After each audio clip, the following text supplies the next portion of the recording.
Hi guys, good morning. আমি মধুমিতা আর মধুমিতা ব্লগে অনেক অনেক স্বাগতম। তো এখন সকালে আমি দেখছো রান্নাবান্না সব আমার কমপ্লিট। আর এখানে দেখছো টিউশন থেকে চলেও এসেছে। আর এখন আমি ঘরটা একটু গোছাচ্ছি। ঘরটা আমার পুরো এলোমেলো হয়ে আছে। তো চলো প্রথমে বিছানাটা গুছিয়ে নিই, তারপর তোমাদের সঙ্গে দেখা হচ্ছে।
বাড়ির ছাদেতে চলে আসলাম কিছু ফুল তোলার জন্য। তো ঠাকুরকে সেবা দেওয়া হবে। তো দেখছো গাছে আমার কত ফুল হয়েছে, আর গাছটা পুরো ফুলে ভরে গেছে। তো চলো এখান থেকে কিছু ফুল তুলে নিই।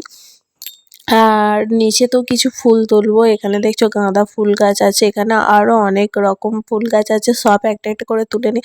আর আজকে হচ্ছে শনিবার, তো সেই জন্য আমার আজকে নিরামিষ ফ্রায়েড রাইস, বেগুনি আর ফুলকপির তরকারি হয়েছে, যেহেতু শনিবারে নিরামিষ। তো চলো খাওয়া দাওয়াটা করে নিই। আর আমার ভিডিওটা এখানে এন্ড করলাম। কেমন লাগলো একটু জানিও। তো চলো খাওয়া দাওয়া করে নিই, পরের ভিডিওতে তোমাদের সঙ্গে আবার দেখা হচ্ছে। তো বাই।